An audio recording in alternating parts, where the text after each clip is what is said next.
Hello and welcome to Solo Playhouse. My name is Matt. Welcome.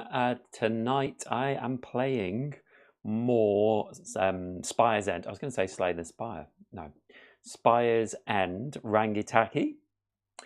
I am on chapter 3, so we are in the last chapter. I don't think I'll finish it tonight.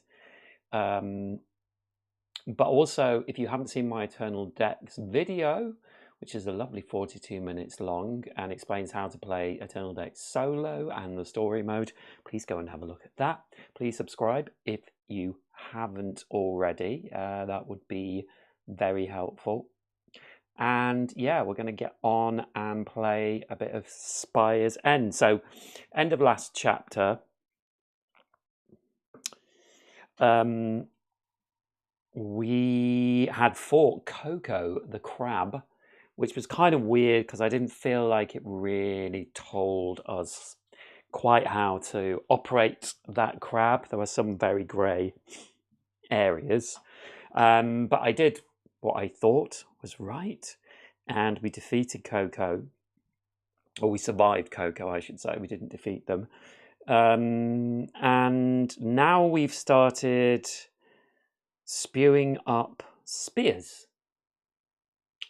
But Rangitaki, who is the hero of this game, has decided in her wisdom just to ignore that and keep going. So we go into chapter 3, and here's Rangitaki.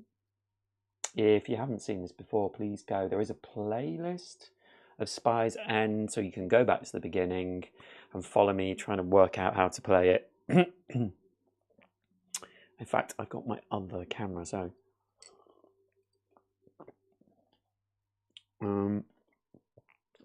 just a moment. Just going to turn some fans on. And let's go over to this camera so we can read this. Here we are. So this is the first chapter 3 card. Tutupo gives you a gentle tug of approval as you lead south through the brush. So this is the spirit that is with Rangitaki. Rukai offers a stark contrast of desolation of Puakia. Because of the abundant rainfall from the Great Sea, the dense underbrush and foliage provide good cover, allowing you to move quickly. The realization that the powers possessed by Seer Mokai and Nalani now reside within you is hard to grasp, let alone comprehend. You hope that the dark sight comes with a heavy dose of instinct and intuition, because coughing up 3 spears on the beach wasn't your plan. However, this newly acquired skill could prove useful if you could control it at will, although Tutupo aids with ammunition and subtle guidance. The sad truth is that you're largely on your own, and you doubt that's going to change. If you lost your toe, pull card 219 and replace it with card 86, Encounters action card. If you lost your finger, pull card 220 and replace it with card 87. Okay. Interesting. 220.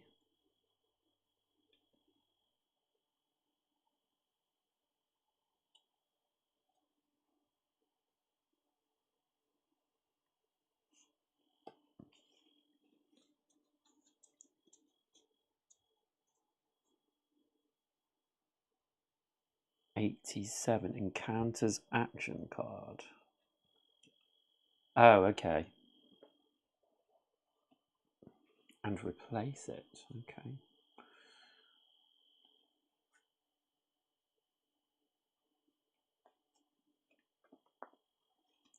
So this is our new Encounters actions. Oh, sorry, you can't see. But anyway, let's have a look at it together. And then we will go, if I should be able to stay hidden, go to 135. So we have a new action. We have Try Spear, which costs 6. It does damage 1 times 3. It targets within range 1 to 3. And we need to roll. And we also have, I don't know if anything else has changed. Stun, lock. I don't think that's changed. Fear. We can, for a 2 action cost, move an enemy 1 space. And we do have to roll for that as well.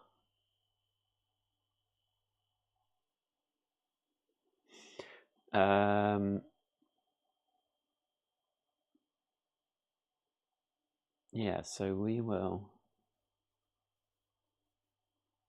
see. Excuse me a moment.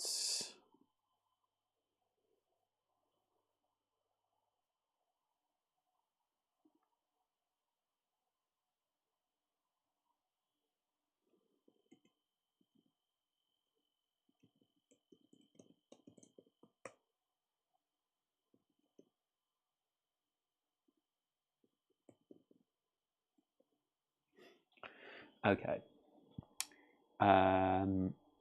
Yeah, okay, so new actions.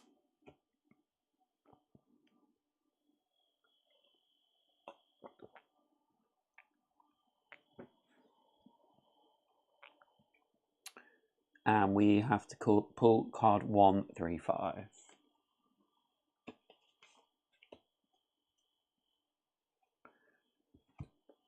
So let's read this. Sibling suspicions. Alone with your thoughts, you're consumed by anger towards your siblings who abandoned you here years ago. You wish now more than ever that they had let you go with them. Despite your pleas, neither Roanoke nor Maheen entertained the idea, and now you suspect. You know why. Sia Mokai. She must have influenced them somehow, compelling you to stay for her own reckless motives.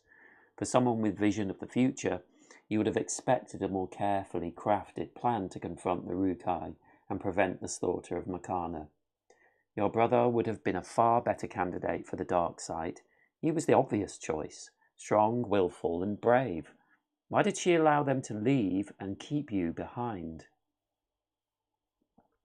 These questions gnaw at you as you're confronted by a clearing and a steep hill with sparse palms. There is little in the way of concealment. So we can begin up the hill or attempt to go round.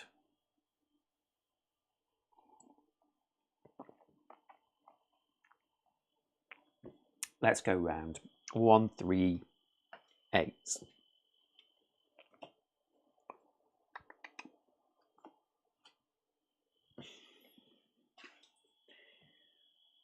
Smoked targets. You hike around the hill, which grants a partial view of another clearing below. You can't see much from here, but you can smell the tantalizing scent of slow-cooked pork. Your stomach growls, and you're reminded of how hungry you are. The smoky aroma has convinced you that further investigation is worth the risk. It doesn't take long to find the smoke lofting up from the banana leaves cooking the succulent meat. It looks to have been left alone to cook, so you gently push aside some of the leaves to get at it. You uncover a human arm. You don't know what's worse, what you see or how good it smells. Disgusted, you retreat into the brush, only to be drawn back by the distant sounds from the clearing. There are 3 people to one side, each tied to a stump. On the other, a group of Rukai have gathered. One of them turns and opens his mouth wide. A spear shoots out and claims the life of another helpless captive. No doubt their next meal. You want nothing more than to kill them all. You spy 6 spear-pitting Rukai in the clearing, but there could always be more. 6. there are too many, or I'm going to kill them all.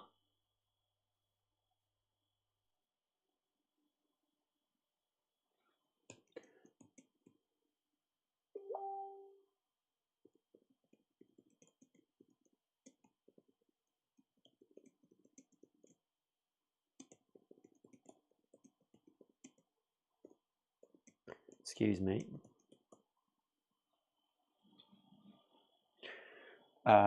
I think there are too many. I'm going to go to 139.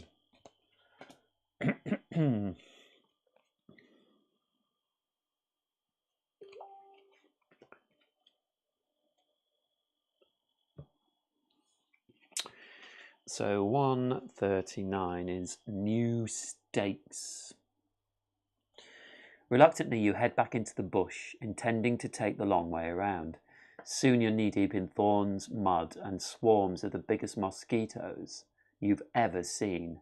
Physical challenge, 12. Fall, suffer 1 wound for the mosquito bites. If you roll a natural 1, suffer 2 wounds instead. So we're going to do a roll of our dice. And we're doing a physical challenge. I have +2 on my physical challenges, so I will always add 2 to this roll. So we need 12. Oh, we get 13. So we're actually up to 15. So we pass that, which means we don't take any damage. The vegetation is getting too thick to continue, prompting you to veer toward a more open area. A broad road of square stones emerges with no signs of the enemy, just the road and freshly erected wooden stakes lining its edges. Opting to avoid walking on the road itself, you edge along the side of it after all. You edge along the side. It is, after all, a road, and you are bound to run into trouble sooner or later. It doesn't take long for that trouble to arrive. Rounding a bend, a group of Rukai are towing a large wagon. You move deeper into the jungle lining the roadside as one of them glances back in your direction. I need to be silent. 140.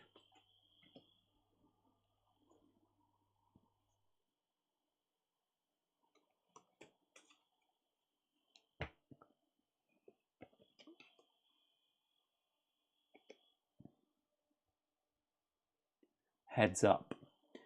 Creeping closer, the grisly scene becomes clearer. The wagon is brimming with severed heads, which are being impaled on wooden stakes lining the road. You shut your eyes, terrified at the thought of recognizing a face among them. As you turn to retreat, you're discovered. So here you can see the map that they want us to create. Rangitaki will always start in this middle bottom space. So I'll show you how this map is set up. So pull card 141 and place it on space 11.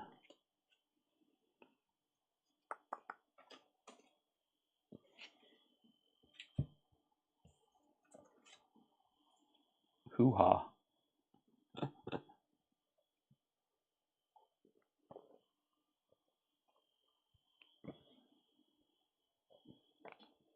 That's hoo-ha. We'll look at all these cards. And then what I should have done really is taken all these out. We have enemies and terrain.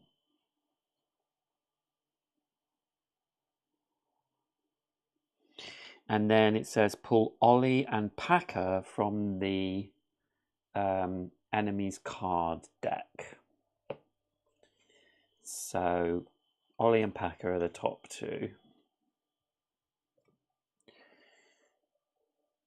Place Ollie on space 6 and Packer on place 12.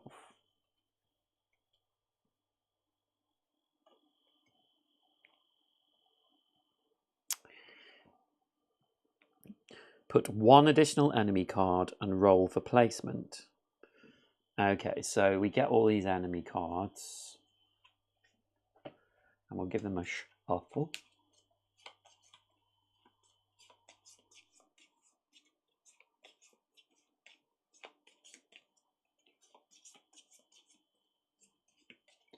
And we will roll. Oh, not that one. Our 15-sided die, and we rolled 6. So, oh, that's where Ollie would go. Ollie has gone. So we will go 1 up.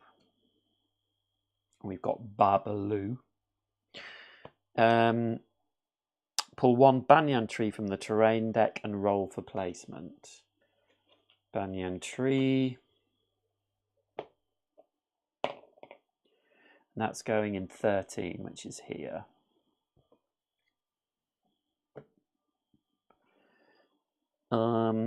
If you survive, go to 1, 5, 2. So let's have a look at all these things. So let's look at Hoo-Ha first. What a great name. So Hoo-Ha has 4 health.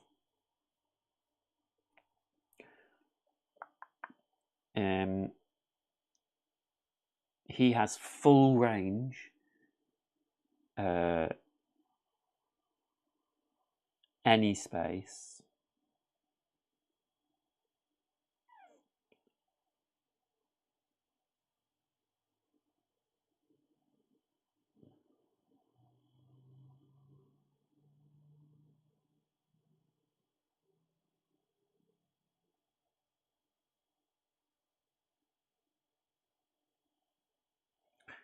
And he does 4 damage. He moves 1, but it also says cover. Hoo-Ha will always stay on space 11 unless displaced by fear. If so, he will move back to space 11 if Ollie has not been defeated. Recruit. If Hoo-Ha is wounded by you, add an enemy card to the play field at the start of the next round, once per round. Roll for placement. Any open space. Reward. If Hoo-Ha is defeated, pull card 217.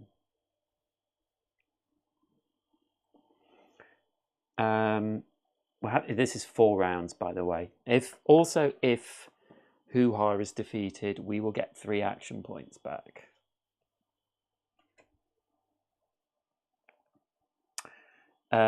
So then we'll look at Packer, who's next to Hoo-Ha. Packer has 5 health.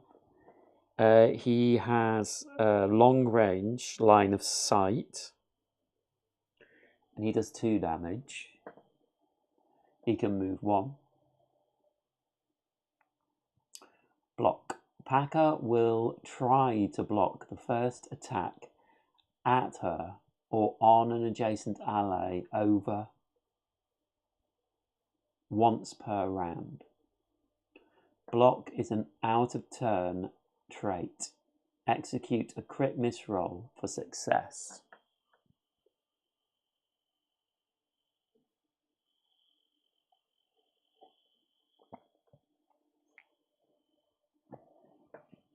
So block.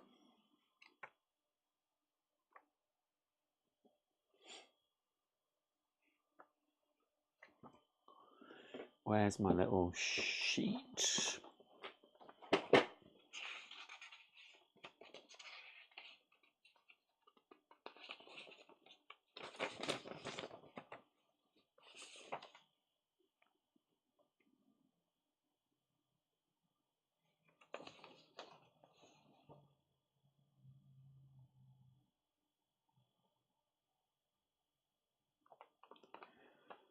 Block attempts to cancel an attack.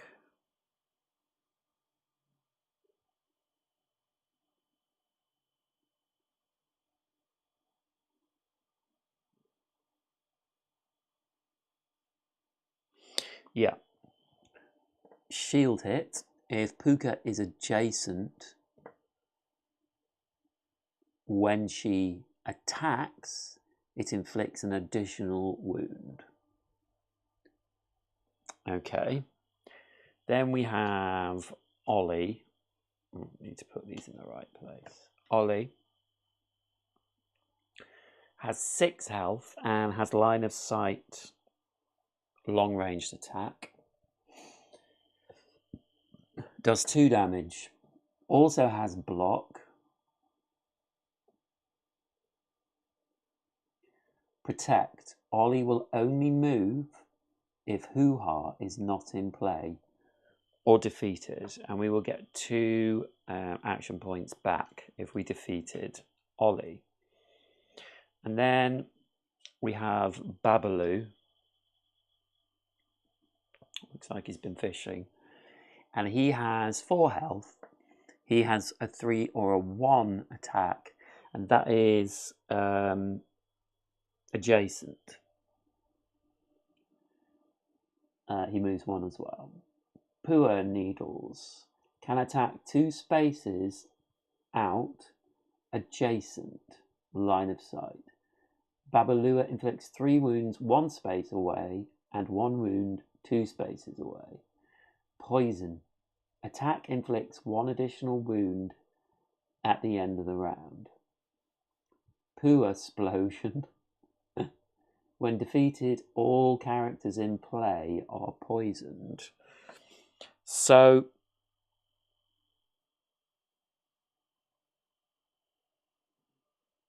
basically, poison is you will be poisoned at the end of the round once, and then poison doesn't continue, like in a lot of games where it will continue. So that is Babaloo. And then we also have the Banyan Tree.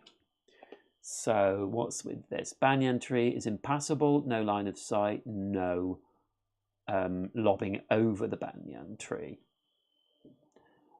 Toucan Trouble. If you or an ally are adjacent to this Banyan Tree at the start of the round, roll 1d20.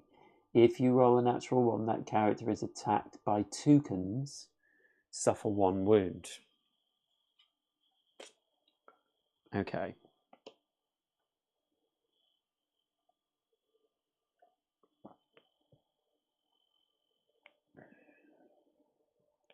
So we need to survive 4 rounds.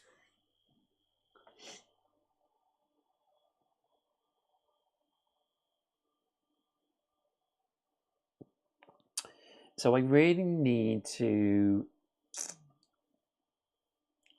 take something out first. This Tri-Spear, 3 attacks in line of sight. Execute a critical miss roll for each attack. Tri-Spear attacks cannot get critical hits or use augments or lobs. So we couldn't, for example, attack Hoo-Ha over this with our Tri-Spear.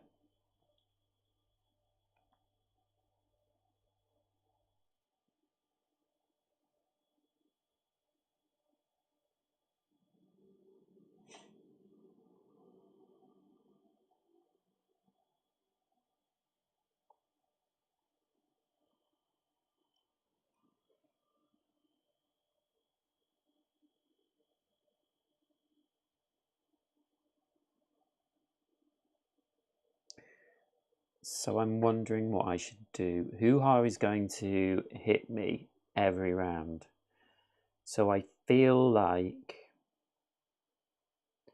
taking out Babaloo is probably the best way.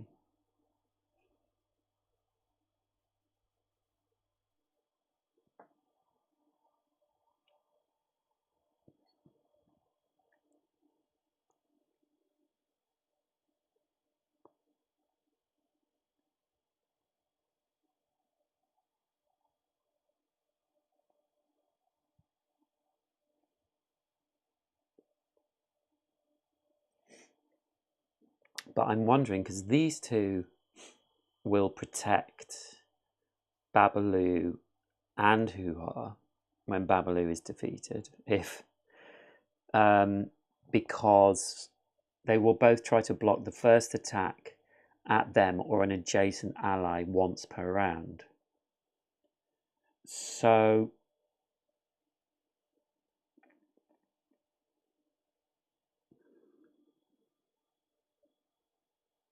if I attack Babalu now,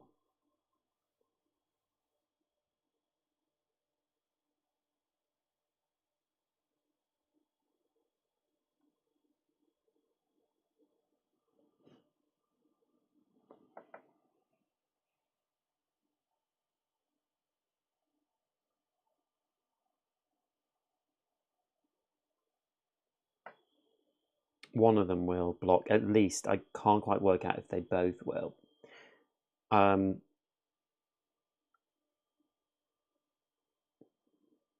So I think what I'm going to do is spend 2 actions to move Babalu, because I can do that with fear. I have to do a roll.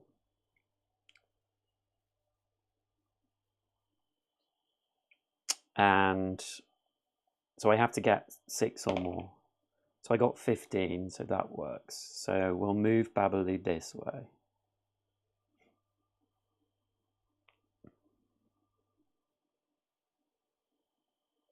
Now I can attack him.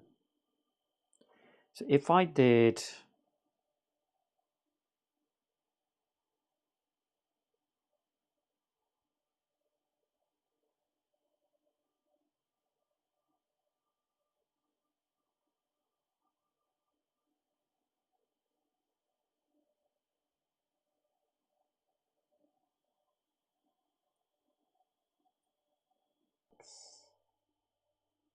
I could now attack Hoo-Ha, but he will be... they will try and block it.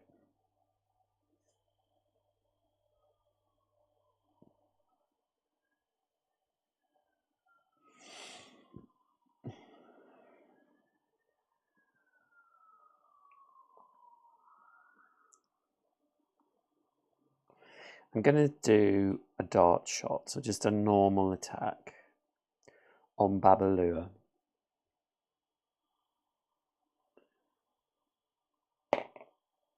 So we roll 4, but it goes up by 2, so it's a hit. So we do 1 damage.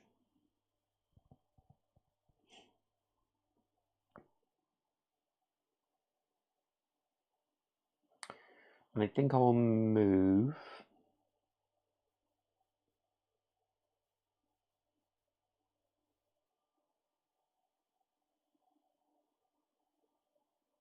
And attack Babalua again.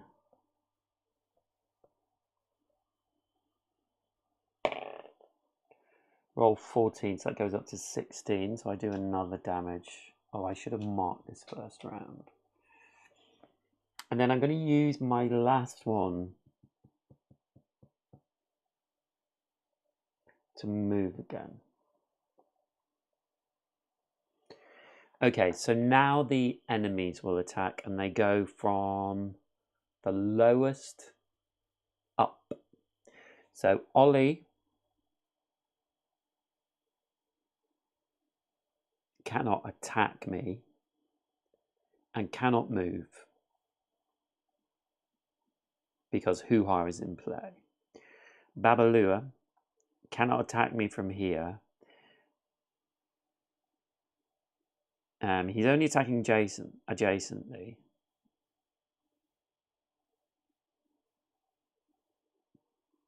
So he's going to move 1. But he still can't attack me there because he's adjacent, but he's moving closer to me. Hoo-Ha will attack.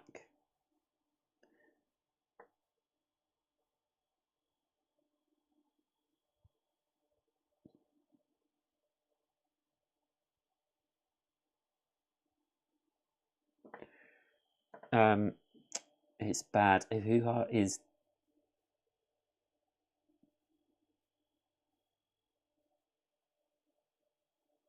wounded, we start adding enemies. Yeah, so Hoo-Ha is going to attack me. So he's going to roll. It's going to be a 4 attack, and I have nothing to stop it with, which is probably a bit silly. And his crit is 18, and his miss is 4. Okay, so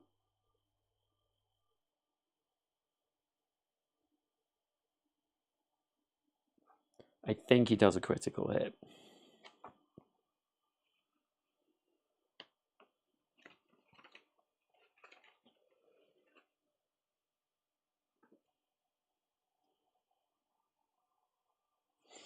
He does. So he does 5 damage to me. So we lose 3, 4, 5. And then Paka is line of sight, so can't attack me.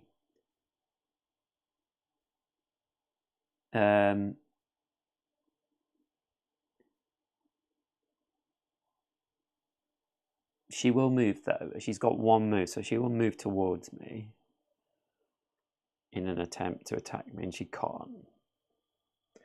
The banyan tree doesn't do anything. So that is the end of the first round. So round 2, I get all my actions back.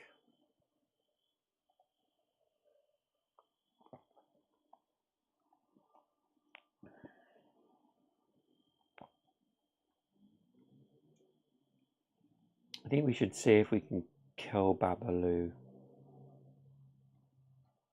We can attack him now. So I will roll.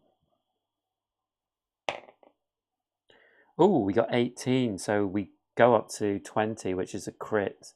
So we do 2 damage to Babaloo and we kill them. When defeated, all characters in play are poisoned. So I think that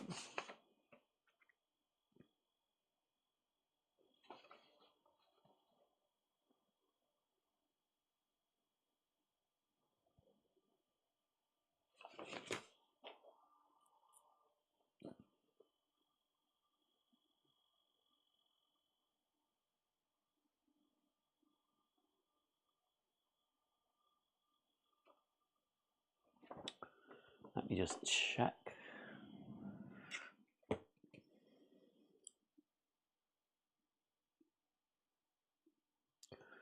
All characters Spires End.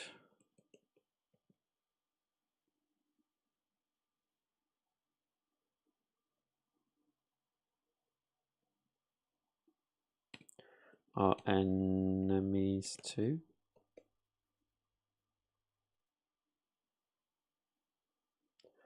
No.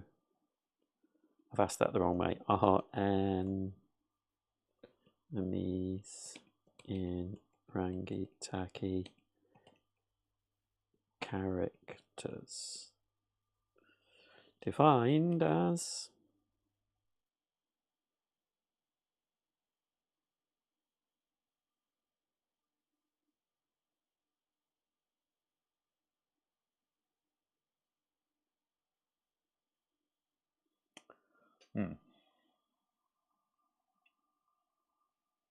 Babaloo.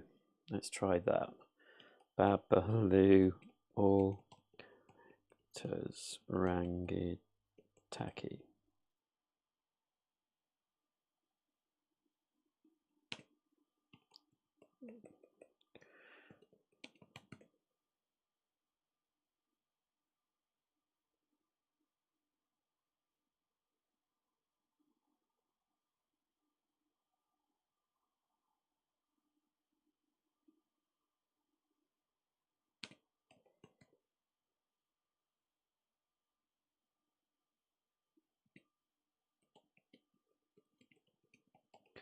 Yeah, it's not coming up. I feel like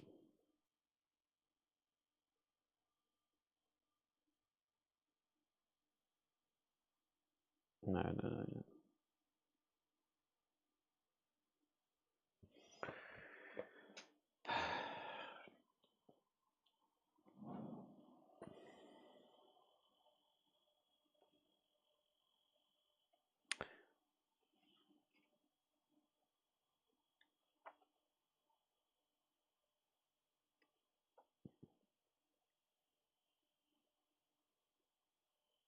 Playfield character.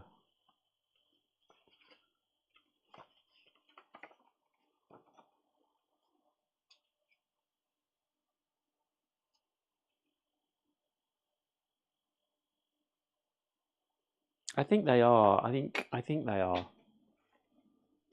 Because this is a solo. Well, I mean,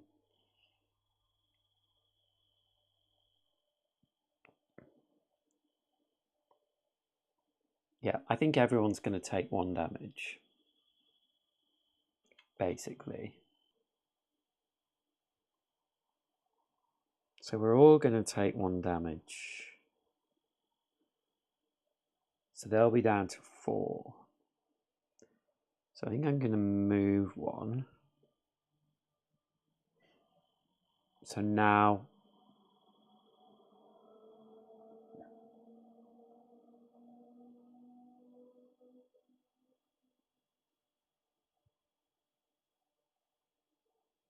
we can attack Packer.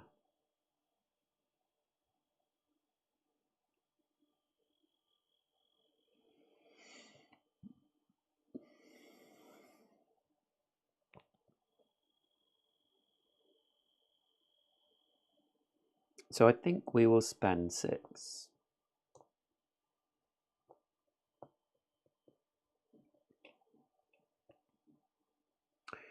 And we will attack Packer with our tri-spear. So we're going to roll 3 times for 1 damage. We can't get a critical hit. So once is a 3, so it goes up to 5, so we miss. Second is 20, which is a shame. No critical. And third is a 12, so we do another hit.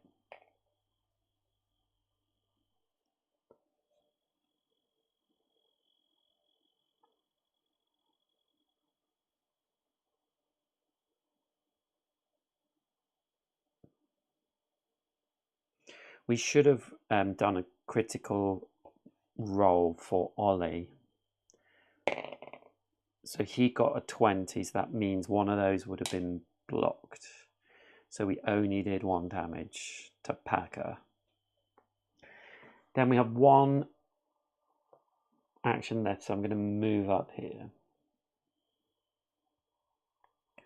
So Ollie is not going to move and cannot attack me. Packer cannot attack me, so will move 1 towards me, but still can't attack me. And Hoo-Ha can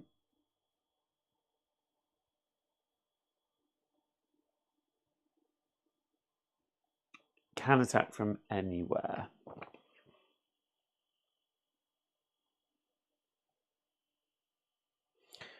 So, full range. Enemies can attack any characters anywhere on the playfield. Yep, so they're going to attack for 4. And they get 10, so they do 4 damage this time. So 1, 2, 3, 4. It's not looking good. So now we go on to round 3.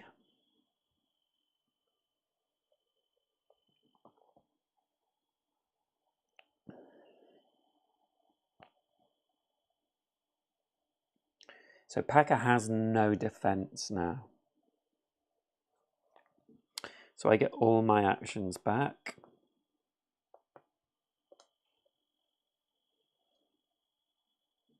I'm going to move 1. And then I'm going to attack.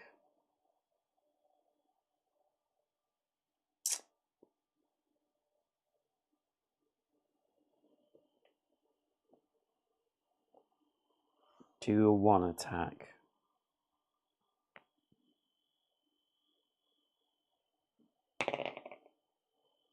Roll 16, so we do 1 damage to Packer.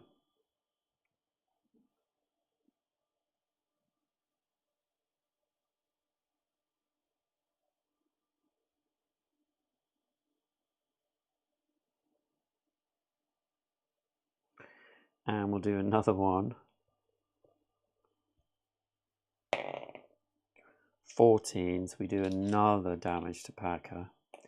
I really wanted to try and attack Hoo-Ha, but there's just no way.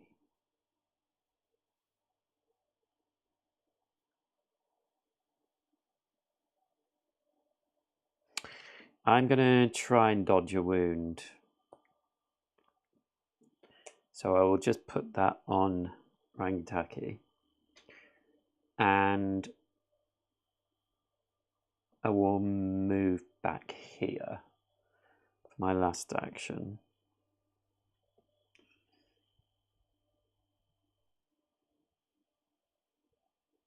Okay, so Ollie can't attack me, will not move. Packer can't attack me from there, but will move. So now can attack me, but isn't next to me. So they will roll.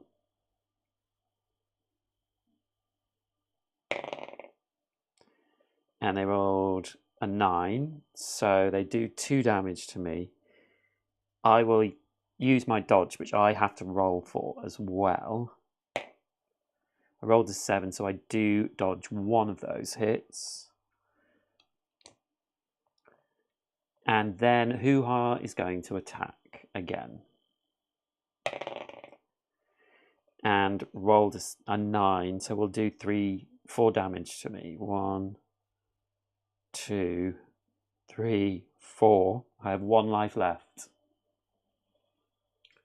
On to the last round. So I'm going to die if... Yeah, we really needed some luck on our side.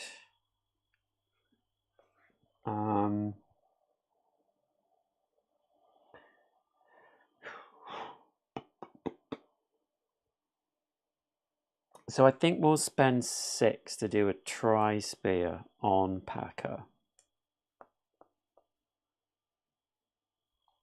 So we're doing 3 separate attacks. First on Packer is a natural 1. She will try and block the first attack, so I kind of messed up there. So the first one misses. Next I get 14.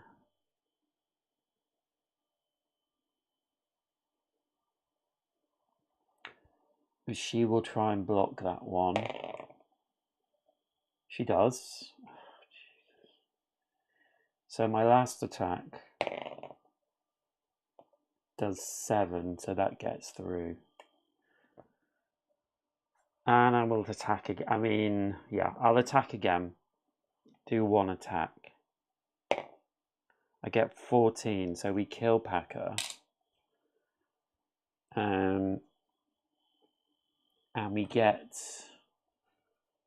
2 back. I don't think we could heal 3 and get 4, but that's not going to stop Hoo-Ha from killing me. But let's do that anyway. There's no way I can... If they get a hit, they've got me. So we'll go 1, 2, 3.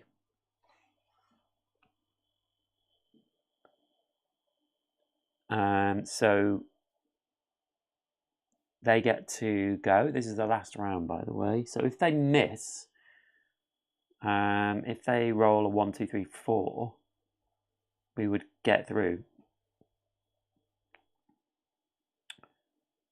Ollie still won't move. So can't attack me. Hoo-Ha can attack me from anywhere, so they're going to roll. So we're looking for a 1, 2, 3, 4.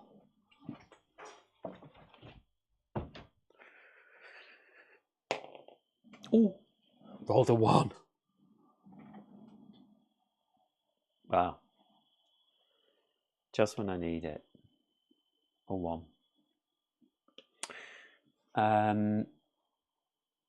So that's good.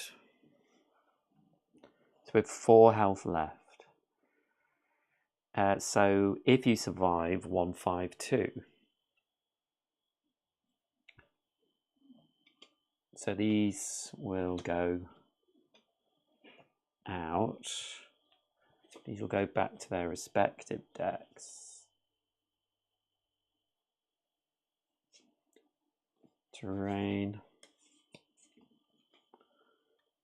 So we will draw card 1, 5, 2. So just luck got me through that.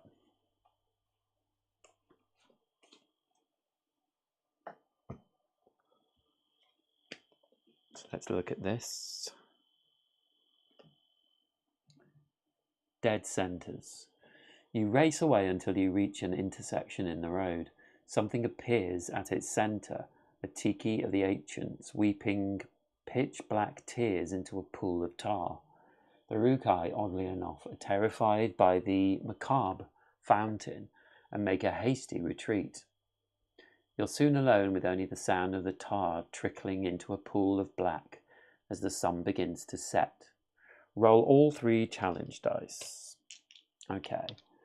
If at least 2 rolls are larger than 10, gain 1 breadfruit. If all 3 are higher, gain 1 uku. So we will roll all 3 dice. And only 1 is higher, so I gain nothing.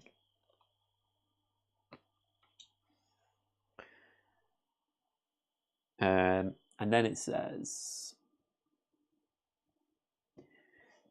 gain 1 health die, but any wounds remain. 6 in total. So there is 1 more health die.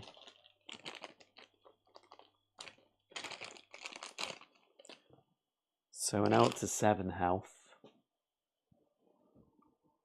Discard survived cocoa from your inventory. Add survived hoo-ha to your inventory. So our dice go up to 6. And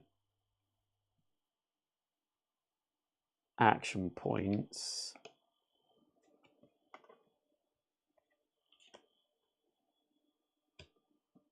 Well, it says on here action points are 10, although it doesn't say that.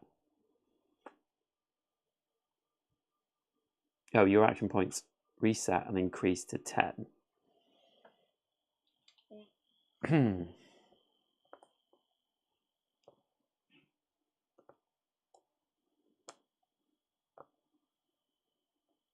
Okay.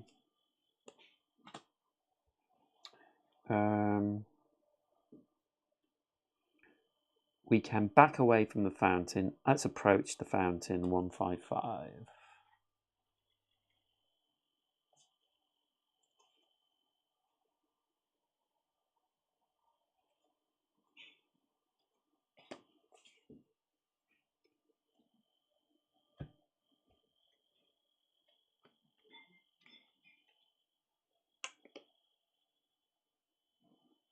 Bathed in black.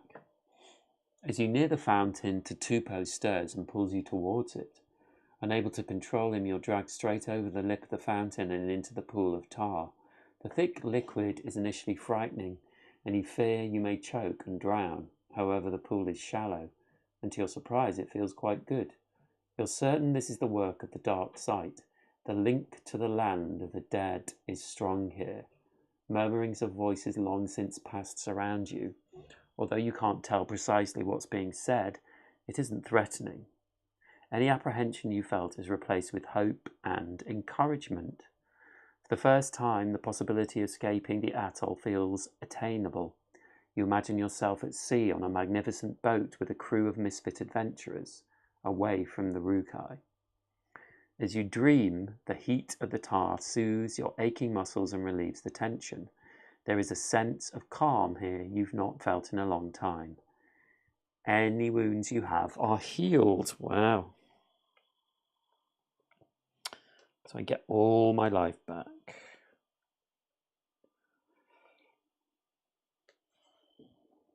Um, 24 life.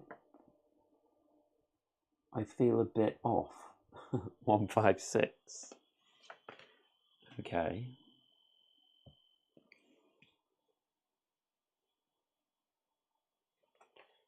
We were feeling great and now we're feeling off.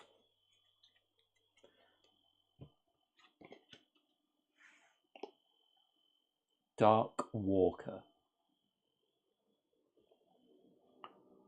The tar continues to warm your body, inducing a serene, euphoric sensation that radiates to your fingertips and toes. Gradually, your senses fade as your vision narrows and blurs.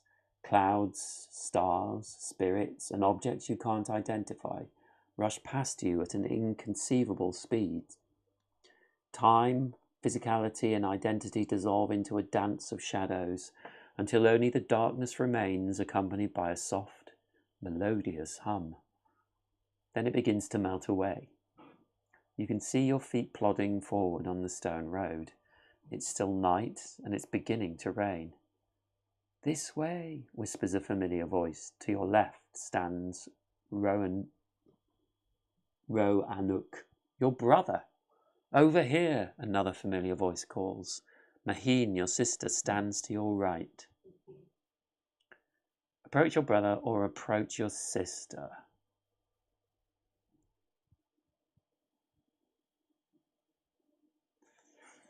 I'm going to go to the brother because she was talking about how the brother should have taken her place, so maybe we can find out why. So we're going to 157. Maybe we'll have some reason why it should be her. 157.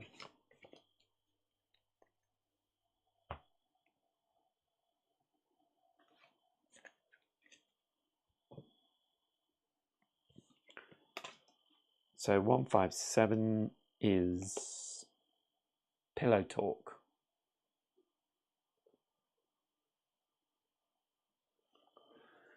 As you step towards him, the landscape changes. It's early morning in a warm, cosy cottage. Gentle surf can be heard outside. Your brother is sitting on the bed when a vase shatters against the wall next to him.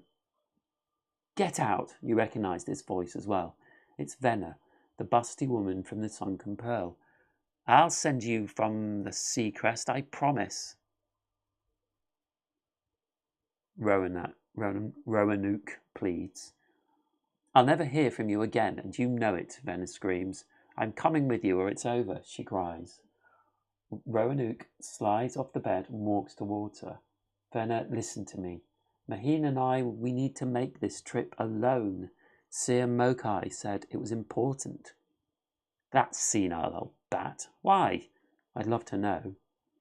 Before Roanoke can respond, you find yourself walking again on the road, holding part of a broken vase.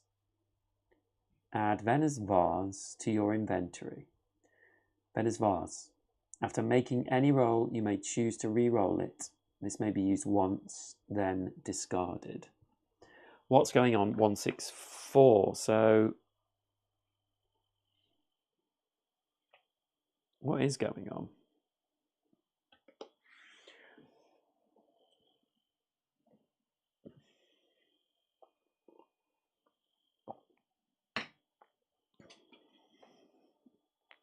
We get a re-roll. What was it? 164, yeah.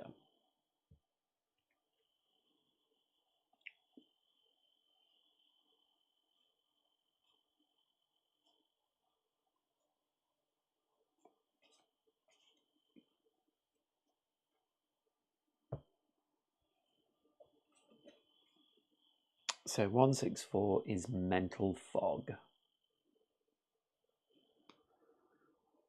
Time seems to stretch endlessly as you walk.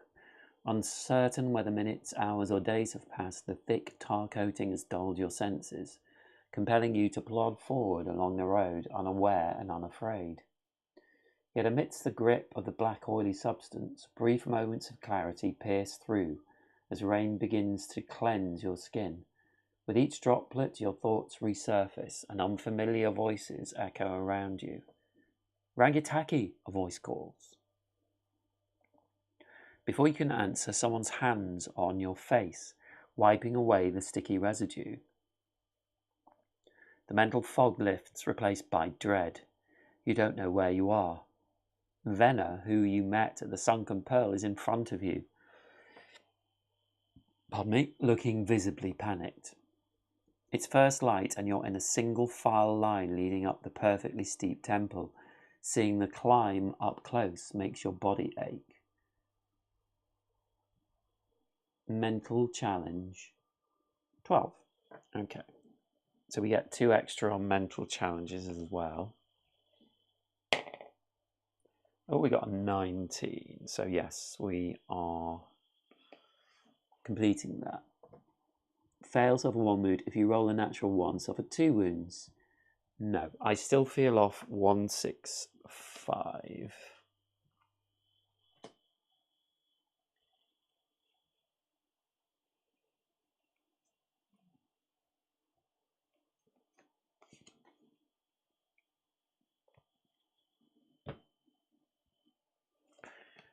So 165 is running scared.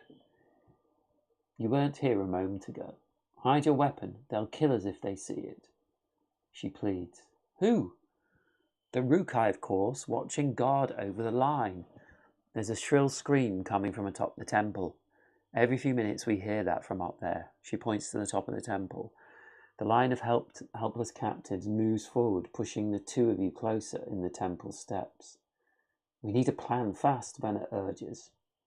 Rukai guards are spaced along the line, keeping people moving towards and up the temple stairs. I bet I can take out the closest Rukai unnoticed. Maybe that will be enough for us to escape. Your thoughts are interrupted by a man dashing out of the line. Within seconds, he's riddled with spears. We might need a new plan, Venna mutters.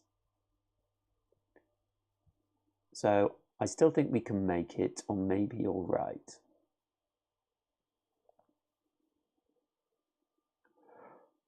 I think we need a new plan. 167.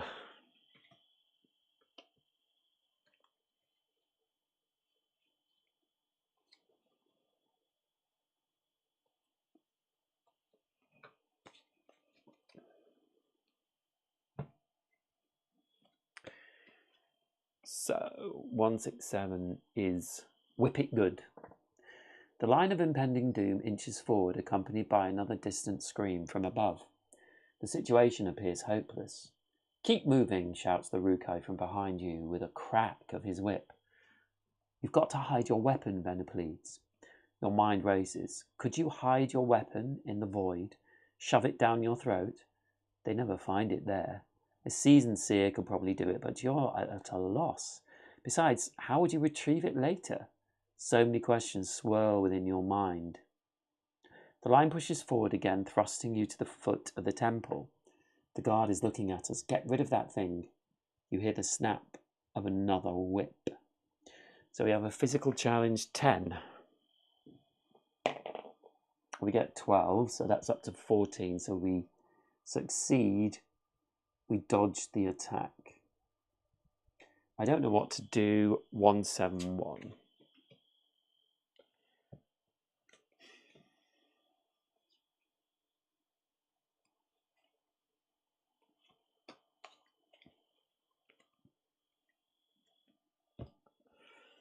So 171.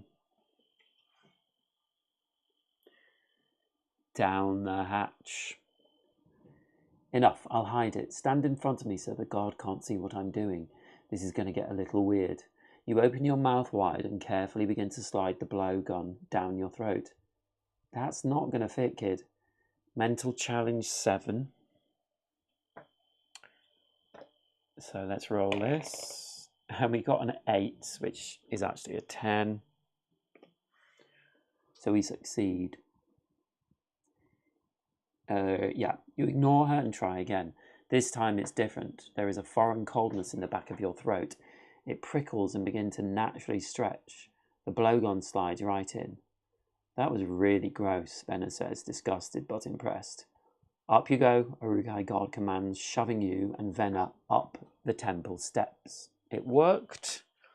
172. 172.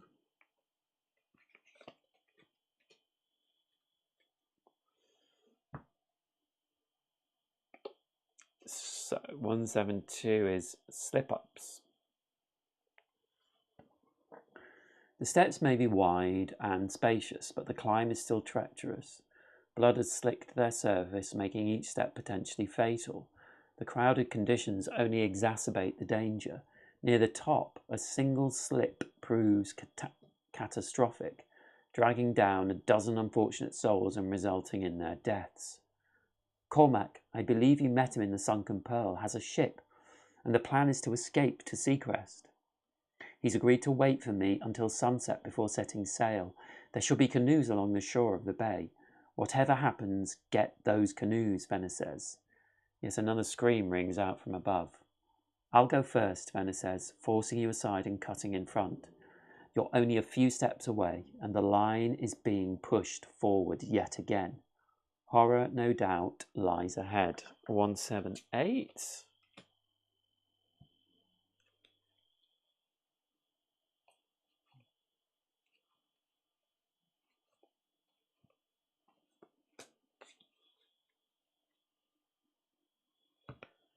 Oh, 178. Ravenna's Bite. At the zenith of the temple, a trail of crimson traces the stone floor, leading to a cloaked woman, her face veiled in the shadows. Beside her, an enormous Rukai looms behind a dark altar, gripping a hatchet.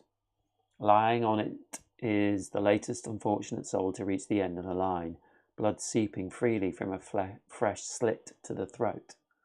What happens now will haunt you in this life and the next. The plump Rukai drives his hatchet into the victim's chest, cleaving it open like a ripe fruit. Grasping the still beating heart, he offers it to the robed woman, who takes a savage bite of the living organ. Excuse me one sec.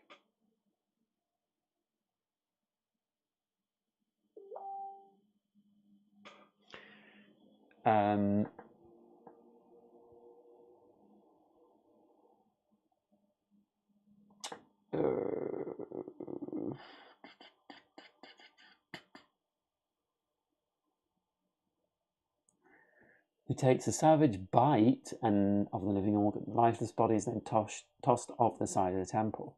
Meanwhile, Venner is seized by another guard and dragged toward the cloaked woman, who is yet to utter a word. Then, as if summoned by an unforeseen force, the woman lifts her hood and turns her attention to you. In response, you cough up your blowgun. She seems amused by your actions. Attack now, talk later. Or talk now, attack later. I think we should attack right away. So 180. Excuse me one moment.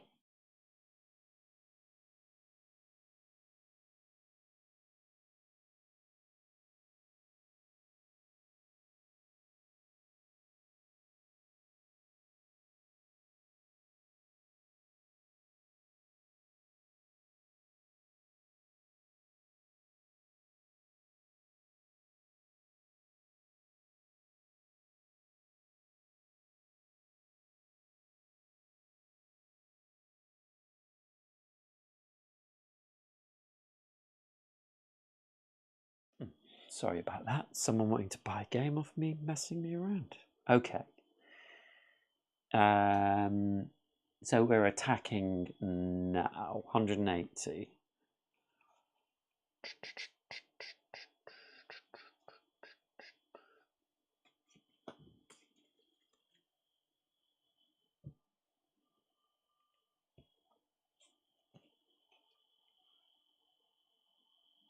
This is the right one, isn't it? Yes. So this is job well done. Your jaw snaps open, unleashing a torrent of darts. Each projectile is deflected in a blur of implausible movements. Then your final dart is plucked from the air and flung back at you, striking your chest. This is a surprise. Had I known I could simply wait, I wouldn't have dispatched half the island to track you down. Please thank my sisters for leading you here. The pain in your chest swells and the world goes dark. Within it, a figure swims in the shadows. I stayed behind for this, not because I doubted, but because I believe in you. I can't let you be sacrificed for Seer Ravenna, as I was so long ago. Hopefully this will atone for my shortcomings, but if not... Sorry, I've lost my place. But if not, you must come with me. The battle will continue on in the eternal plains. Tatupo says, softly placing a hand on your forehead. Ending 1. So, we have come to the end, I believe. Roll all 3 challenge dice. If at least one of them matches or exceeds a level above, you have succeeded. Succeed, return to your previous story card. Fail, your story ends here. And then there's a reminder at the bottom, be sure to add your talent points to the appropriate die roll. So we're going to roll all 3 challenge die.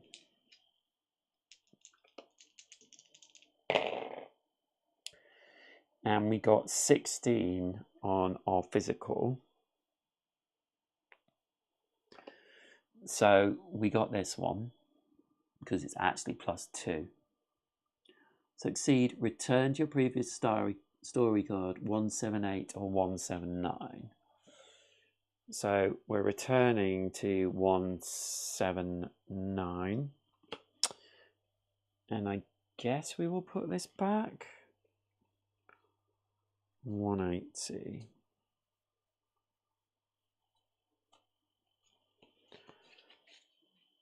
So we can, let's talk now and attack later. So we're going to 181.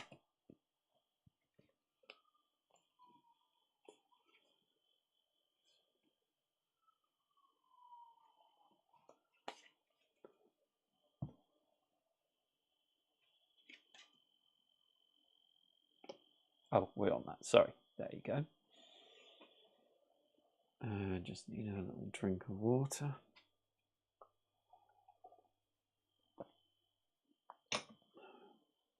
So this says, let her go. I have the dark sight inherited from... Your words are cut short. Yes, I know, from my departed sisters Mokai and Nalani. That's why I've been looking for you, Ravenna interjects. You've likely discovered that mastering the dark sight requires years of dedication. I've had a great deal of time to practice. How long have you had? A couple of days? It's day 3, you respond. Ravenna laughs. 3 days? You're still adjusting to colour shock. You're nearly blind. She signals to the Rukai holding Lena. Hurt her and I'll kill you, you threaten. Before you can react, Vena's throat is slit from ear to ear. Your heart sinks. Roanoke, Ravenna calls. Roanoke? We go to 183.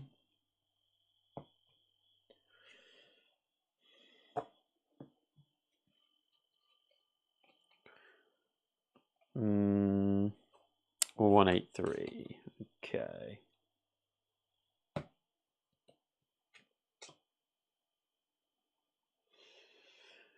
Right. So the temple.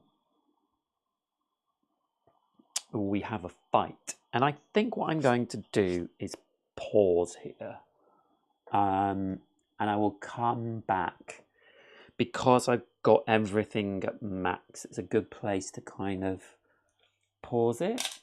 So we will come back in the next video and begin from the temple, where we will take on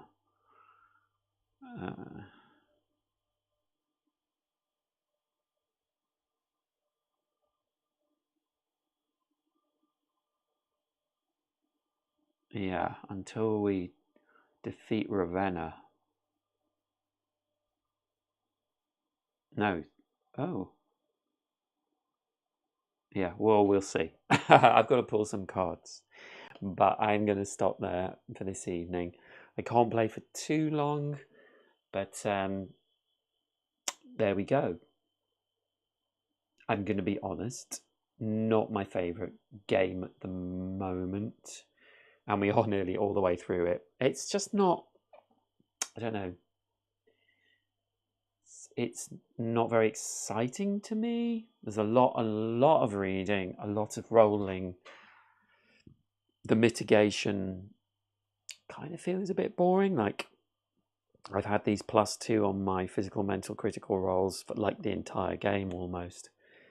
And yeah, it's a little bit unsatisfying. But we will start from here. I will be finishing this. And we will start from this fight. Okay, thank you so much for watching. I hope you enjoyed it. And I'll see you next time tomorrow playing Tidal Blades 2. Should be exciting. Bye.